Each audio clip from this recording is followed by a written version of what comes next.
All right, so pretty quickly before I get too deep into the video, I would like to say that I am just speaking on these topics. I am nowhere near professional at journalism. If you want to get more of the actual good information, the better source stuff, I would honestly recommend you watch either Bellular News' video or Mudahar's video at Some Ordinary Gamers. Another video I'd honestly recommend watching would be Asmongold's video, and I will be leaving links in the description for all of those videos down below. Thank you. I'm aware, if you've been on the internet for anywhere in the past week or so, you have had to have heard about this Microsoft Xbox bullshit going on. So, if you haven't heard about it, Microsoft is closing 3 of their studios. Yes, 3 of their studios, and they weren't small studios. They've made critically acclaimed games. They've made very, very good games. They have made some flops every now and then, as it comes, as it happens, flops are bound to happen. Microsoft returned these flops with unemployment, apparently. I'm mostly shedding light on this entirely because the more this information gets out, the more people hear about it, the more people really realize that's a fucked up thing, and hopefully they don't give their money to these corporations, because that is ultimately what we need to do. We have to start voting with our money. We have to use our money the way that it is intended. If something isn't complete, don't buy it. If something isn't good, don't buy it. If something is aggressive or hostile to the player, don't buy it. Because if anything shows from all of this is that Microsoft literally does not give a shit about people or their well-beings. They just want to milk you for your money, your hard-earned money that you work for. It was a rare public display of criticism, but most sources at Microsoft tell me it reflects a growing discontent and fear among Xbox employees about what comes next. Microsoft's latest round of layoffs shocked both employees and fans. Arcane Austin's big Redfall update was on the way with a new offline mode, and the DLC was just being worked on just hours before the studio was closed. That itself is so disappointing. I'm telling you, if they didn't close down Arcane Austin and they came out with this offline mode and this DLC and just pushed it a little bit, showing offline mode, maybe a couple new features, couple new weapons, more interesting things to pull it away from the nasty, sludgy roots that Microsoft has tried to sink into this company. They're trying to dig it out of the hole that Microsoft put it in. And Microsoft's answer to that was taking a .50 caliber to the back of their head and just blasting them in that hole. Digging them up, or not digging them up, covering up that hole, saying kaputs, on to the next one. 2 more studios, you're coming up.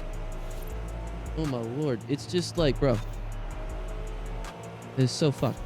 It's so fucked. They were in literally the middle of fixing Microsoft's mistake with the game, and they just get shut down. Now, according to the article, the shutdown of Tango Gameworks, which is the studio behind Hi-Fi Rush, has surprised people the most. This game was considered an Xbox hit, winning praise amongst critics and honestly players alike, and it even made its way to the PS5 earlier this year after being an Xbox exclusive. Apparently, even Microsoft was happy with Hi-Fi Rush. It says, Hi-Fi Rush was a breakout hit for us and our players in all key measurements and expectations. That is according to Aaron Greenberg, head of Xbox Games Marketing. Just a year ago, he said, we couldn't be happier with what the team at Tango Gameworks has delivered with the surprise release. It's just, what do you really have to do to be good? If anything, that statement right there just shows that the big boys, or at least one of the big boys right now, right over at Xbox Games Marketing, is a two-faced, lying sack of shit. We need less of this. We need less people blowing smoke up other people's asses. We need more people telling people that this shit is ass and fix it. We need more people at these companies realizing that they used to create full fucking games. They used to create an actual game and then release it. And then people bought that game, and then if they needed to tweak things, they would tweak things. Everything has to have some sort of live service attached to it. Live service is just a fancy word for early access. A live service game, if you purchase it now, in 2024, you go purchase out a brand new live service game, whatever the newest one out is going to be in the next 2-3 months, maybe even this month. Maybe there's a surprise release coming out next week that I don't fucking know about. And I don't care about it. Anyway, live service is scummy. Live service is a scam. It's pretty much them telling you that they're going to spend maybe like 5 to 8 years developing a game most of the way, and then they're going to have open access for people to do all the bug testing, all the fucking this is awful, this is bad. Like, it doesn't make sense why you would want to purposely drag your own name through the mud, unless they're like, fuck it, we have such a good hold on the market that it doesn't matter, because people still buy those games. There are people who buy every single Assassin's Creed game because they love the series and they can't get enough of it. It's the same thing as the people who buy every single Call of Duty game that comes out every year. Personally, I like Call of Duty games, right? But I do not play them at all until pretty much the Black Ops series comes out, because Treyarch is the only good developer they have on their team. Treyarch is the only developer Call of Duty has ever had that actually gave a shit about the players and their experience and them having fun. I am still baffled that to this day they haven't split off. But I guess they probably can't split off, right? It's too late.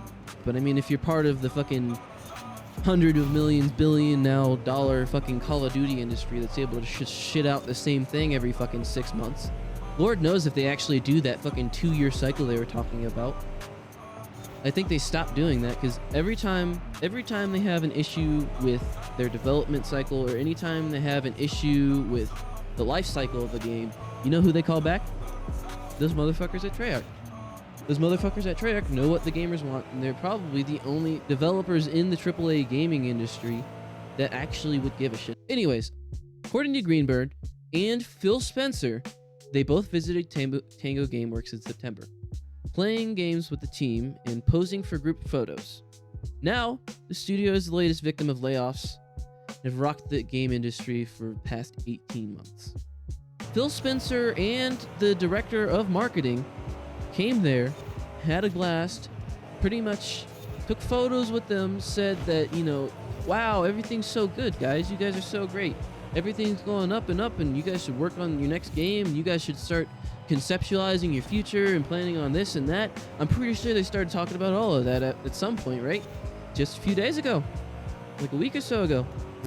Nope, they out. They gone. They dead. It's just fucking wild. It says 3 Bethesda video studios, Arcane Austin, Tango Gameworks, and Alpha Dog Games, are being shuttered, and the team at Roundhouse Studios is moving into ZeniMax Online Studios. The studio closures come less than 6 months after Microsoft laid off 1,900 Activision Blizzard and Xbox employees, after Sony closed some of its own game studios and laid off around 900 employees. That is a lot of people out of work, especially now, on top of that, whole studios being closed.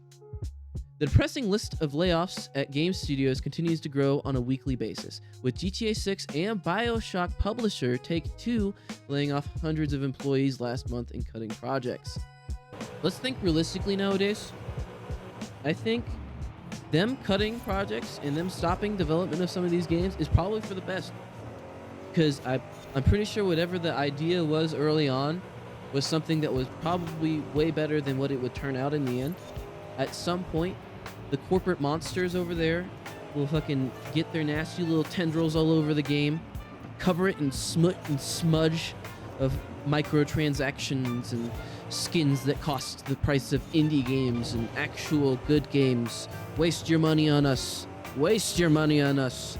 They do all that hoodoo bullshit, They fire everyone behind the game when it doesn't do well because people are tired of having to pay an extra fucking $200 over the life cycle of their game that is mid at best.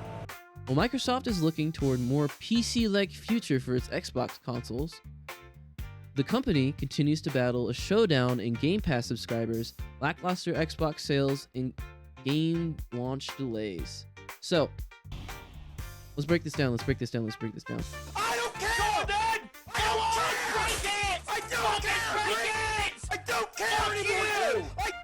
So, I remember reading a week or two ago, a little bit before these recent layoffs, that Microsoft was actually trying to put their games on PC more and put their games over on PlayStation and really make that initiative to have Xbox be everywhere. And I also heard rumors about Xbox possibly allowing Steam on there, like you being able to play Steam from your Xbox, which would be such a massive W.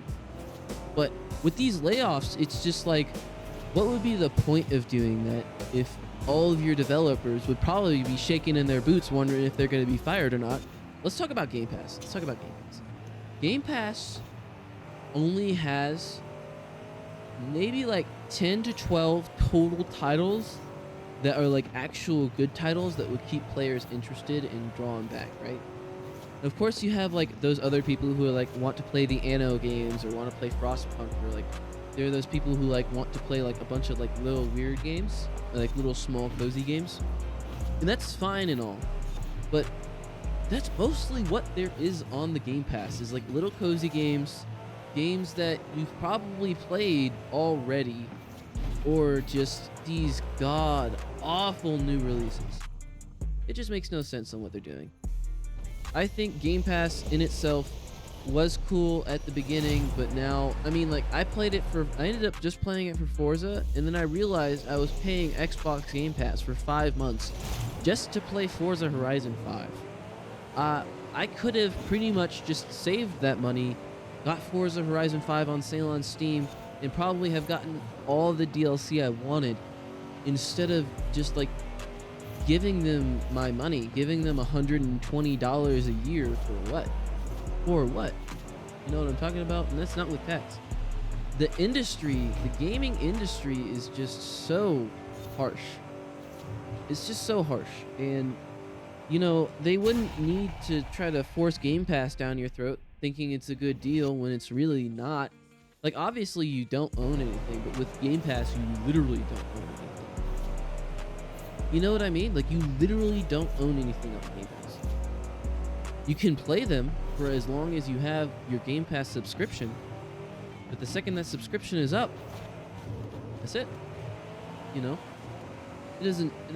I think it doesn't matter about your monthly income or how much you have to just toss at whatever these companies are, because realistically, it makes more sense for shows and movies and stuff, unless you really like rewatching those shows, but then you can decide to buy the physical copy of those shows if they even exist. Everything turning into like a nasty corporate money grab is such an awful thing. Let's look over at the studios that they've closed. Let's look at Tango Gameworks. Tango Gameworks was founded 14 years ago on the 1st of March 2010 in Odaiba, Japan, and they're defunct.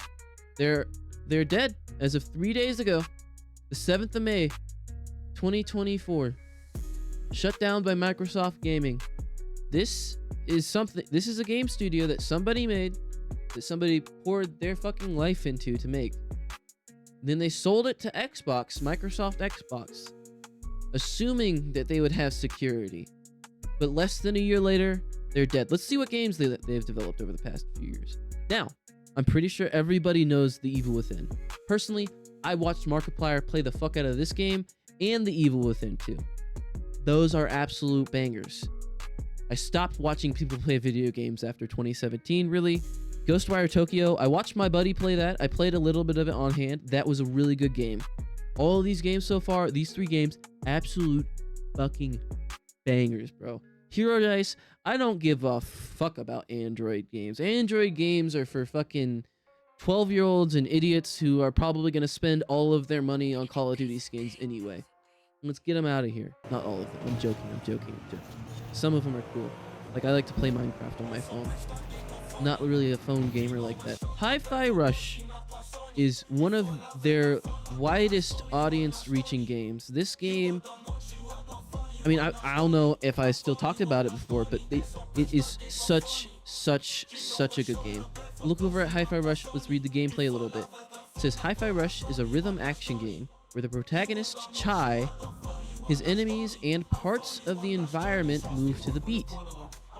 That sounds cool as fuck. Attacking on rhythm is not required, as actions automatically sync up with the music. But by timing the button presses right, the players are rewarded with higher damage output and timing-based combo finishers. That sounds fucking great. You're telling me it's like a rhythm game where, like, even if I'm not on beat, it will automatically put it back on beat. It adds to like an extra calming chill factor, right? And I'm gonna try to get a screenshot of this now, right? This game right here is the perfect example of a cozy game, right? Like a nice cozy little game, right? A nice fun game to just turn on a nice rainy day, or like on a day off, or whenever you got free time and you don't have much time to play video games. This would be a game that I would 100% be like, okay, this is what I'm gonna turn on and just chillax and not think about being an adult or any of this fucking bullshit, right? Just after they closed these studios, I think it was like just like 3 or 4 hours or something after they closed the studios, there are leaks of conferences or something like that where one of the heads over at Xbox is talking about how Microsoft needs to tone back their funding on these AAA titles and these really big ambitious projects and start focusing on cozy games. Just 3 hours after we've heard the announcement of this, where they launched, they fired everybody and they said, ooh, feel the burn. That Xbox controller came out, ooh, I bet you they did feel that burn. Let me check out the Arcane Studios, Arcane Austin particularly. Now, Arcane has come out with a bunch of titles since about 2002 all the way up to 2023, with another title that was to be announced.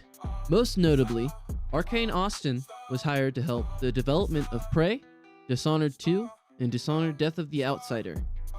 They also helped produce Redfall, which everybody knows the flop of Redfall. If you don't know about the flop of Redfall, let me tell you about it. Arcane Studios, really good at making solo games, really good at making individual player experiences, with like a little bit of like co-op options in Deathloop. Deathloop actually was really good, according to people who played it. I never played it. I wasn't playing games at the time. The Wolfenstein series, the Dishonored series, Prey, all of those are very, very particularly solo games. And Microsoft pretty much made Arcane Studios force their hands to make Redfall, a game that they didn't want to make. A game that they had no business in making, and then a game that they were ultimately trying to fix in the end. But sadly, they just got shit on. RKO'd out of fucking existence. They said goodbye. Now, there is another game coming out by Arcane Leon. I believe that's how that's pronounced. Collaboration with Arcane Leon and Marvel Games particularly. So at least the Marvel's Blade game hopefully has some sort of redeeming factors of it, because I want to see that. Marvel's Blade seems sick as fuck. Okay?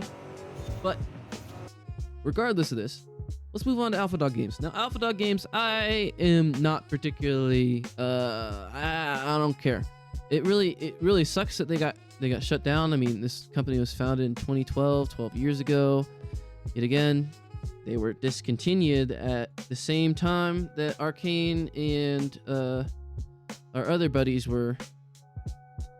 And they came out with this iOS game called Wraithburn, which is an action role-playing game developed by Alpha Dog, published by Crescent Moon, and I don't really care to read much more about it. Came up with a Monstrosity Rampage, which also doesn't sound that good. Ninja Golf, which also doesn't sound that good. And then Mighty Doom, which could probably be a little fun, Mighty Doom looks like a cutesy little fucking thingamajig with the Doom guy and cute little demons that you get to murder.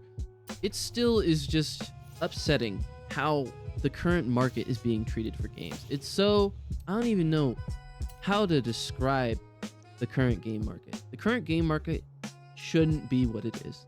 It is full of corruption. It is full of greedy people. It is full of people who don't really care about games. At least the higher ups don't care about games. And sadly enough, once an indie developer sells their game studio to one of these companies, unfortunately, they are no longer that studio. They are technically Microsoft, or technically whoever the fuck owns them now.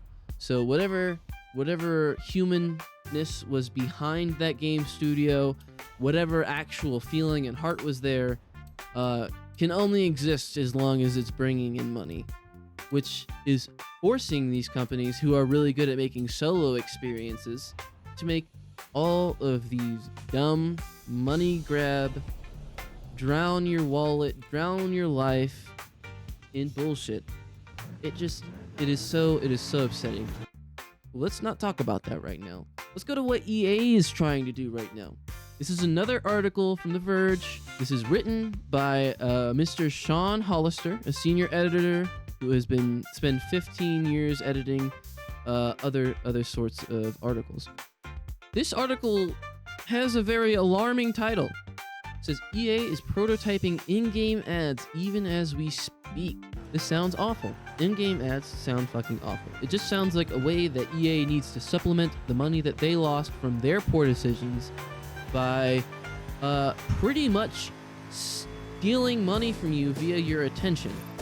Quote unquote, we have teams internally in the company right now, said CEO Andrew Wilson. Now I'm assuming that these internal groups in this company, or these internal teams in this company, are the ones that are prototyping in-game ads, which I assume them prototyping that is making sure that they pop up when they need to, and they're not at the most inconvenient time, like in the middle of a fight. But who knows how that's gonna fucking work based on the games that they produce out anyways nowadays. They're all incomplete messes, and there's always gonna be bugs and issues and problems and dumb shit. According to the article, Electronic Arts has a long storied history of trying to wring more money out of gamers after they've purchased a game. Now, we all know this. It appears that the company's hard work needs its next generation of in-game ads. CEO Andrew Wilson admitted as much as the company's Q4 earnings call when an analyst asked about the market opportunity for more dynamic ad insertion across traditional AAA games. He said that the company is already working on it. The company is already working on dynamic ad insertion across traditional AAA games. Now, what does it mean by more traditional AAA games? I'm pretty sure they're talking about the solo games. I'm pretty sure they're talking about the games where you're not expecting them to try to wring your money out. Where it's like, oh, here's a story. There's no DLC we have planned for this. It's just, here is the game. Go have fun. Now they're planning on putting ads in the traditional AAA games, which is upsetting. It is very, very worrying. It says we have teams internally in the company right now looking how to do very thoughtful implementations inside our game experiences. Now, this is very particularly thought out words. We do very thoughtful implementations. As if putting ads in a game that you already have to pay $70 now for, an incomplete game, has ads, and could be at risk of just being shut the fuck down because it doesn't make enough money. Because I'm pretty sure Microsoft making that decision, even though everyone's gonna fucking hate it, there's gonna be other companies that are gonna buy up other domains, and guess what? They're gonna sell them off after they don't get fucking the right revenue they need. Regardless of the context, ad insertion across AAA games is not good.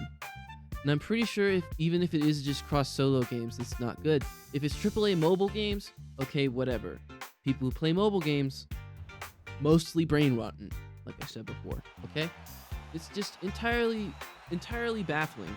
Us as gamers, us as people, us as a community, if people did more looking around than they could. I believe Xbox's adding of the Steam store could be such a large improvement on that part of the gaming market, because other than that, they're just locked to first party titles. And obviously, you know, you don't want full access to Steam, because Steam does have some nastiness on it. Steam does have some grossness and some weirdness and shit. You know, you can have the sexual content filter always on for the console version. Like you, or like there are like games like there are some games that aren't intended for controllers, so or have limited support, so those wouldn't be available on the Xbox unless you're able to connect the keyboard and mouse to the Xbox. I think that it's definitely time for everybody to just really think about what they pay for. All these game companies are so malicious to themselves. They don't really like anybody but money, and there's really no reason to support them. I think the only reason to support them is if they like stopped doing all of this nasty corporate bullshit like it's the early 2000s and no one knows what's going on. They should just try to make something good. Make good games. Make finished games. God damn it, every once in a while give players something for free. You know, the biggest way to keep players is by giving them something nice for free. Just a random free nice thing. It doesn't have to be that often. Be once every 6 months if you wanted to. It's like a random free pack if you want to, but hey, you made it to the end of the video. First off, a big thank you to my girlfriend Lola. I'll leave all of her links in the description. She did all of the artwork for my channel and my character and everything, so big thank you to her. Bigger thank you to you as well.